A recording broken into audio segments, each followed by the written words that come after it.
کیا یہ بات تورات میں لکھی ہوئی ہے؟ انہوں نے کہا نہیں، یہ بات مسناد میں ہے۔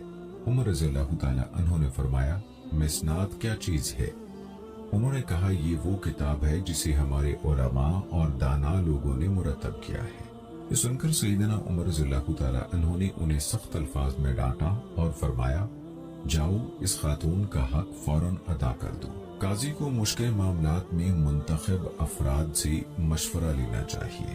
سیدنا عمر رضی اللہ تعالیٰ عنہ نے ایک قاضی کو لکھا شرعی معاملات و مسائل میں اللہ تعالیٰ سے ڈرنے والوں سے مشورہ کر لیا کرو۔ انہوں نے قاضی شریف کو لکھا اگر تم چاہو تو مجھ سے مشورہ کر لیا کرو، میں مشورہ طلب کرنے پر تمہیں یقیناً امانت داری سے مشورہ دوں گا۔ خود سیدنا عمر رضی اللہ تعالیٰ عنہ کا معمول تھا کہ اکثر امور میں اصحاب رائے سے مشورہ فرماتے تھے۔ امام شافعی رحمہ اللہ فرماتے ہیں جس شخص کو عدالتی فیصلہ کرنے کا تجربہ حاصل کرنا ہو وہ سیدنا عمر رضی اللہ تعالیٰ عنہ کے عدالتی فیصلوں کو لازم پکڑے۔ سیدنا عمر رضی اللہ تعالیٰ عنہ کثرت سے مشورہ کرتے تھے۔ اسی طرح ناظرین قاضی کو چاہیے کہ مدعی اور مدعا علیہ کے درمیان مساوات قائم رکھے۔ سیدنا عمر رضی اللہ تعالیٰ عنہ نے ابو موسیٰ رضی اللہ تعالیٰ عنہ کو لکھا اپنے روبرو اپنی عمومی مجلس اور عدالت میں لوگوں کے مابین مساوات قائم رکھو، نہ کوئی سردار تم سے ظلم کرا سکے، نہ کوئی کمزور شخص تمہاری انصاف سے نا امید ہو۔ مزید لکھا تم سب لوگوں کے حقوق برابر سمجھو، کسی قریب کو بعید اور بعید کو قریب پر فوقیت نہ دو۔ ایک دفعہ ابی بن کعب رضی اللہ تعالیٰ عنہ نے ایک باغ کے حصول کے بارے میں سیدنا عمر رضی اللہ تعالیٰ عنہ پر دعویٰ کیا۔ سیدنا عمر رضی اللہ تعالیٰ عنہ نے انہیں مستحق نہ سمجھا۔ دونوں نے زید بن ثابت رضی اللہ تعالیٰ عنہ کو ثالث بنانے کا فیصلہ کیا اور زید رضی اللہ تعالیٰ عنہ کے گھر آ گئے۔ سیدنا عمر رضی اللہ تعالیٰ عنہ نے فرمایا ہم آپ کے پاس اس لیے آئے ہیں کہ آپ ہمارے درمیان فیصلہ فرمائیں۔ لوگ فیصلہ کرانے کے لیے زید رضی اللہ تعالیٰ عنہ کے گھر پر آیا کرتے تھے۔ حضرت زید رضی اللہ تعالیٰ عنہ امیر المومنین کو دیکھ کر اپنے بستر سے اٹھے اور کھڑے ہوئے۔ ایک روایت میں ہے کہ زید رضی اللہ تعالیٰ عنہ نے سیدنا عمر رضی اللہ تعالیٰ عنہ کو تکیہ پیش کیا اور عرض کیا اے امیر المومنین یہاں تشریف رکھیے۔ سیدنا عمر رضی اللہ تعالیٰ عنہ نے فرمایا اے زید تم نے تو پہلے ہی مرحلے میں ظلم کر دیا، مجھے میرے مد مقابل کے ساتھ بٹھاؤ۔ لہٰذا دونوں زید رضی اللہ تعالیٰ عنہ کے سامنے بیٹھ گئے۔ کمزور شخص کا لحاظ اس لیے ضروری ہے کہ وہ خوف زدہ نہ ہو اور کھل کر اطمینان سے گفتگو کر سکے۔ سیدنا عمر رضی اللہ تعالیٰ عنہ نے حضرت معاویہ رضی اللہ تعالیٰ عنہ کو لکھا کمزور کو اپنے قریب کرو تاکہ اس کا دل دلیر ہو جائے اور زبان کھل جائے۔ ناظرین سیدنا عمر رضی اللہ تعالیٰ عنہ نے حضرت ابو عبیدہ رضی اللہ تعالیٰ عنہ کو لکھا دور سے آنے والے اجنبی کا خیال رکھو، اگر وہ اپنے مقدمے کے سلسلے میں اپنے گھر سے زیادہ دیر دور رہا تو ممکن ہے وہ اپنا حق چھوڑ کر واپس چلا جائے، یقیناً اس نے اس کا حق برباد کیا جس نے اس کی طرف توجہ نہیں دی۔ دوستو سیدنا عمر رضی اللہ تعالیٰ عنہ نے ابو موسیٰ رضی اللہ تعالیٰ عنہ کو لکھا تمہیں فیصلے کرتے وقت مطمئن اور معتدل ہونا چاہیے، کبیدہ خاطر، غضبناک اور مضطرب نہیں ہونا چاہیے۔ مقدمے کی سماعت کے وقت لوگوں سے کبھی تنگی، تکلیف اور ناگواری محسوس نہ کرو۔ اگر کوئی قاضی متذکرہ حالتوں کی بنا پر خود کو بے چین پائے تو کسی مقدمے کا فیصلہ کرنے میں جلد بازی نہ کرے، ایسا نہ ہو کہ اس ہیجانی کیفیت میں مبتلا ہونے کی وجہ سے وہ کوئی غلط فیصلہ سنا دے۔ سیدنا عمر رضی اللہ تعالیٰ عنہ نے ابو موسیٰ رضی اللہ تعالیٰ عنہ کو لکھا غصے کی حالت میں کوئی فیصلہ نہ کرو۔ قاضی شریف رحمہ اللہ فرماتے ہیں کہ حضرت عمر رضی اللہ تعالیٰ عنہ نے مجھے حکم دیا کہ غصے کی حالت میں کبھی کوئی فیصلہ نہ کرنا۔ سیدنا عمر رضی اللہ تعالیٰ عنہ فرمایا کرتے تھے کوئی قاضی اس وقت تک کوئی فیصلہ نہ کرے جب تک وہ اچھی طرح کھا پی نہ لے۔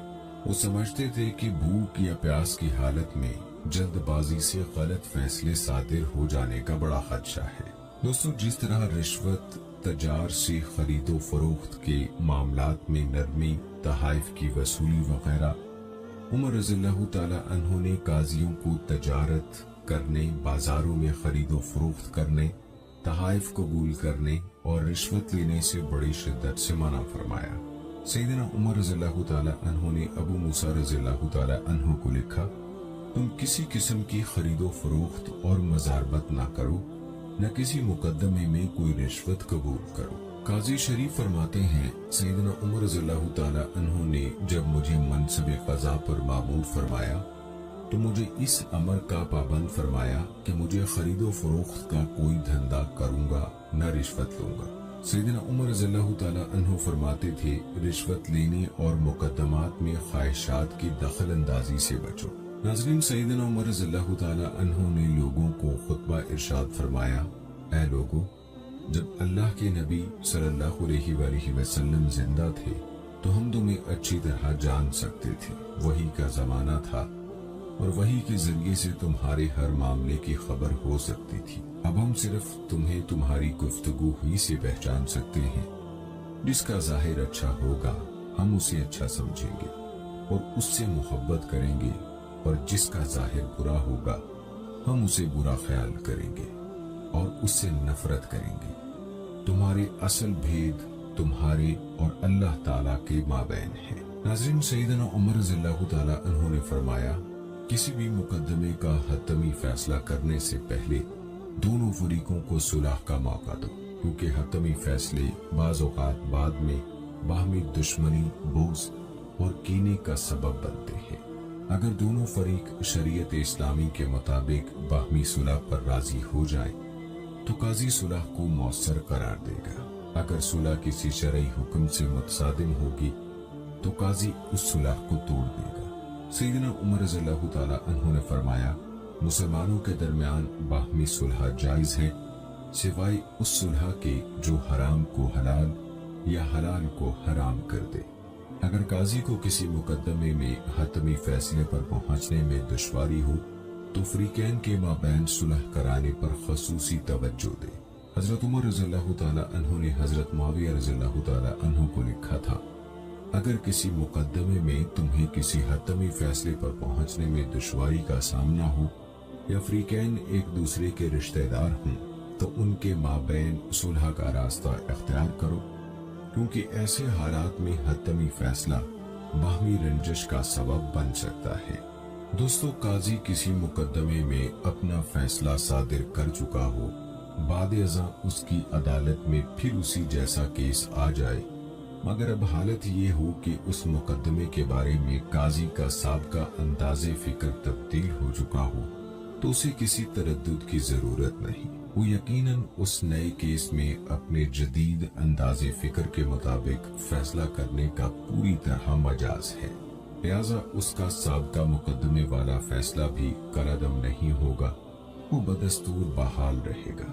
آگے چل کر اگر پھر کسی وقت قاضی کے سامنے کوئی اور نیا اجتہاد آ جائے تو وہ بخوشی اسے برسر کار لائے، لیکن اس کے سابقہ فیصلے برقرار رہیں گے، کوئی فیصلہ کالعدم نہیں ہوگا۔ سالم ابن ابی الجاد فرماتے ہیں، اگر زندگی میں کبھی حضرت علی رضی اللہ تعالی عنہ نے سیدنا عمر رضی اللہ تعالی عنہ پر تنقید کرنی ہوتی تو اس دن ضرور کرتے جب اہل نجران سیدنا عمر رضی اللہ تعالی عنہ کی خدمت میں آئے تھے۔ معاملہ یہ تھا کہ علی رضی اللہ تعالی عنہ وہ شخصیت تھی جنہوں نے نبی اکرم صلی اللہ علیہ وآلہ وسلم اور اہل نجران کے مابین عہد نامہ تحریر فرمایا تھا۔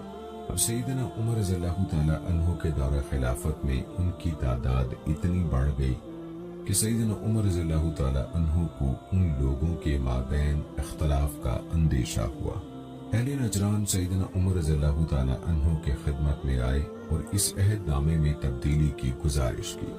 سیدنا عمر رضی اللہ تعالی عنہ نے تبدیلی فرما دی، بعد ازاں وہ اپنے اس اقدام سے کچھ پشیمان بھی ہوئے اور باہمی اختلافات بھی پیدا ہو گئے۔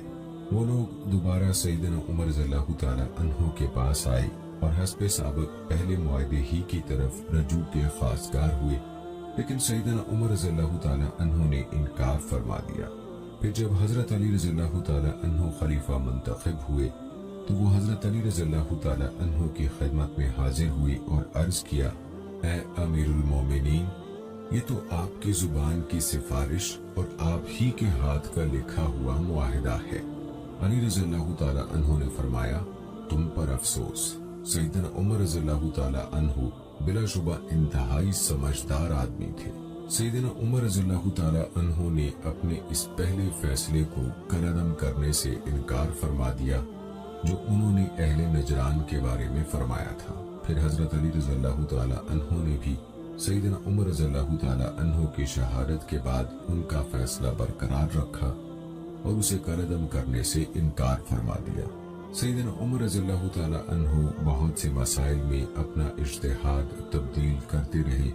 مثلاً وراثت کے باب میں بھائیوں کی موجودگی میں دادا کی وراثت اور نسبی بھائیوں کے لیے وراثت سے کچھ نہ ملنے کی صورت میں انہیں اخیافی بھائیوں کے ساتھ ثلث میں شریک کرنا وغیرہ۔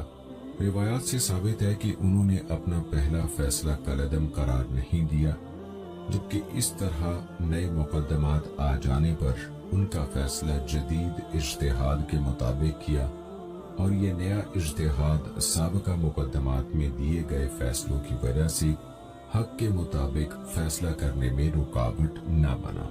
سیدنا عمر رضی اللہ تعالی عنہ نے ابو موسیٰ اشعری رضی اللہ تعالی عنہ کو لکھا، اگر آج تم کوئی فیصلہ کرو جس میں تمہاری رائے اس جیسے اس سے قبل کیے جانے والے فیصلے سے متصادم ہو تو حق کی اتباع کرتے ہوئے اس درست رائے کو قائم رکھو، اور جان لو کہ حق قدیم ہے جسے کوئی امر باطل نہیں کر سکتا۔ حق کی اتباع کرنا جان بوجھ کر باطل پر ضد کرنے اور اڑے رہنے سے بہتر ہے۔ اسی باعث سیدنا عمر رضی اللہ تعالی عنہ نے دادا کی وراثت میں مختلف فیصلے فرمائے، اور اس عورت کے بارے میں جس نے اپنے پیچھے خاوند، ماں، 2 اخیافی اور 2 علاقی بھائی چھوڑے، سیدنا عمر رضی اللہ تعالی عنہ نے نسبی بھائیوں کو اخیافی بھائیوں کے ساتھ ثلث میں شریک فرمایا۔ ایک آدمی نے عرض کیا، آپ نے فلاں سال تو اس طرح کا فیصلہ نہیں کیا تھا۔ عمر رضی اللہ تعالی عنہ نے فرمایا، وہ ہمارا اس وقت کا فیصلہ تھا اور یہ اس وقت کا فیصلہ ہے۔ حضرت عبداللہ بن عامر رضی اللہ تعالی عنہ بیان فرماتے ہیں، میں ایک قافلے کے ساتھ تھا، ہم ذلمرہ میں ایک جگہ پر تھے، کسی نے میرا بیگ چوری کر لیا۔ قافلے میں ایک آدمی تھا، لوگوں نے اسے متہم کیا، اس سے کہا، ارے ان کا بیگ واپس کرو۔ اس نے کہا، میں نے ان کا بیگ نہیں لیا۔ میں عمر بن خطاب رضی اللہ تعالی عنہ کی خدمت میں آیا، انہیں اپنے معاملے کی اطلاع دی۔ سیدنا عمر رضی اللہ تعالی عنہ نے دریافت فرمایا، تم کون لوگ ہو؟ میں نے سب اہل قافلہ کا تعارف کرایا۔ سیدنا عمر رضی اللہ تعالی عنہ نے فرمایا، میرا خیال ہے کہ یہی شخص جسے لوگوں نے متہم قرار دیا تھا چور ہے۔ میں نے عرض کیا، اے امیر المومنین، کیا میں اسے بیڑیاں پہنا کر آپ کے سامنے پیش کروں؟ عمر رضی اللہ تعالی عنہ نے فرمایا، ثبوت کے بغیر تم اس طرح کیسے کر سکتے ہو؟ ناظرین، سیدنا عمر رضی اللہ تعالی عنہ نے ایک قاضی کو تاکید فرمائی، جب تمہارے پاس کوئی مقدمہ آئے تو اس پر بار بار غور کرو، اگر قرآن و سنت سے کوئی واضح نص نہ ملے تو پھر قیاس سے کام لو۔ قاضیوں کی ذمہ داری اور قواعد عدالت کے متعلق جاننے کے لیے سیدنا عمر رضی اللہ تعالی عنہ کی ایک تحریر نقل کی جاتی ہے، جس میں یہ تمام ادب آداب وضاحت سے پیش کیے گئے ہیں۔ حضرت عمر رضی اللہ تعالی عنہ نے فرمایا، قضاء ایک ضروری فرض ہے، لوگوں کو اپنے حضور میں، اپنی مجلس میں، اپنے انصاف میں برابر رکھو، تاکہ کمزور انصاف سے مایوس نہ ہو اور طاقتور کو تم سے رو رعایت کی امید نہ ہو۔ جو شخص دعویٰ کرے وہ ثبوت فراہم کرے، اور مدعا علیہ پر قسم ہے، دونوں فریق آپس میں صلح کر سکتے ہیں، بشرط یہ کہ حلال حرام اور حرام حلال نہ ہو۔ کل اگر تم نے کوئی فیصلہ کیا ہے تو آج غور و خوض کے بعد رجوع کر سکتے ہو۔ جس مسئلے پر شبہ ہو اور وہ قرآن و حدیث میں نہ ہو تو اس پر بار بار غور کرو اور اس کی مثالوں پر قیاس کرو۔ جو شخص ثبوت پیش کرنا چاہے اسے کچھ وقت یا میعاد کی مہلت دو، اگر ثبوت پیش کرے تو اسے اس کا حق دلاؤ، ورنہ مقدمہ خارج کر دو۔ تمام مسلمان سکا ہیں، ان کی گواہی قابل قبول ہے،